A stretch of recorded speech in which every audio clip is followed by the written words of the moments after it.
Mabilisang food trip vlog. Let's try Toss It na matatagpuan sa may Amanda Square, Alabang Zapote Road, Las Piñas City. Kung naghahanap kayo ng late night spot para sa chicken wings cravings ninyo, perfect to dahil open sila hanggang 12 midnight kapag weekdays at hanggang 2 a.m. naman from Friday to Sunday. In-avail namin yung $3.99 para sa unlimited wings and rice. Plus nag-add din kami ng 70 pesos para sa unlimited cucumber lemonade nila. 6 pieces per order ang sinaserve nila dito. Sa unang round, ang mga in-order naming flavors ay yung mustard, salted egg, spicy queso, at garlic parmesan. Para naman sa second round namin, sinubukan namin yung Picasso mostasa at mango pepper. Meron silang rule na 1 order per customer para sa second order nila.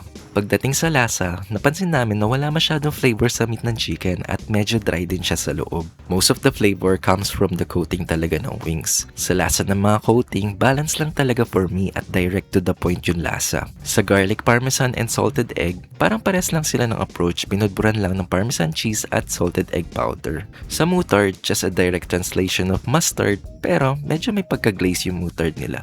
Hindi masyadong matamis at hindi masyadong maasim. Sakto lang yung lasa. Sa spicy queso, may mga chili flakes and cheesy sauce. May konting heat at di ganun ka-strong yung lasa ng cheese. Sa Picasso mostasa, may pagkakahawig sa mustard nila. Tangy and savory siya na may konting kick of spiciness. Unique lang talaga yung mga flavors na in-offer nila dito, and I noticed na yung mga flavors nila came from different parts of the world. There are French, Spanish, Mexican, American, and Asian flavors. Kaya worth it na subukan bawat isang flavor nila. Sulit ba sa $3.99? Sulit kung sa dami ng flavors na pagpipilian, pero needs improvement lang sa lasa at overall quality ng laman. Dahil malaki yung mga wings nila at marami yung serving, hindi rin namin natikman lahat ng flavors dahil nabusog din kami agad. Susubukan ulit namin to next time at babalikan kung magbabago ba yung lasa ng laman o yung overall lasa ng wings. That's it para sa makabuluhang food trip vlog. Follow for more.